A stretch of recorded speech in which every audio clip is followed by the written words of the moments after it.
পৃথিবীতে সবচাইতে শ্রেষ্ঠতম দোয়ার স্থান হলো মা বাবা। ওই মা বাবা যদি হাত পাতে আরশ পর্যন্ত পৌঁছে যায়, ওই মা বাবা যদি বদদুয়া করে, পৃথিবীর সব তীর সব টার্গেট মিস হতে পারে, কিন্তু মা বাবার বদদুয়া কখনো মিস হয় না, কখনো মিস হয় না। আর সন্তান মা বাবার জন্য যখন দোয়া করে, পৃথিবীর কোনো হুজুর, পৃথিবীর কোনো বুজুর্গ ব্যক্তির দোয়া কবুলের ব্যাপারে সন্দেহ থাকতে পারে, কিন্তু সন্তান যখন মা বাবার জন্য দোয়া করে, এই দোয়া আল্লাহ ফেলে দেয় না। সুবহানাল্লাহ।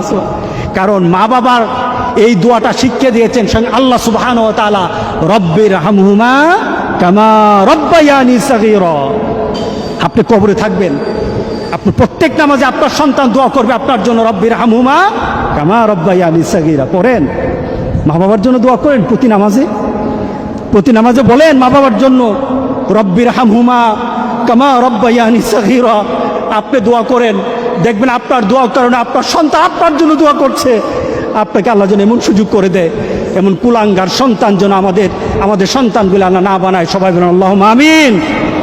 আপনার দালান, আপনার বাড়ি, আপনার সম্পদ, আপনার ব্যবসা, আপনার পৃথিবীর প্রতিপত্তি যত কিছু আছে, সব আপনি দুনিয়াতে ফেলেই চলে যেতে হবে, কিন্তু সন্তান কিন্তু আপনাকে ছেড়ে দিবে না।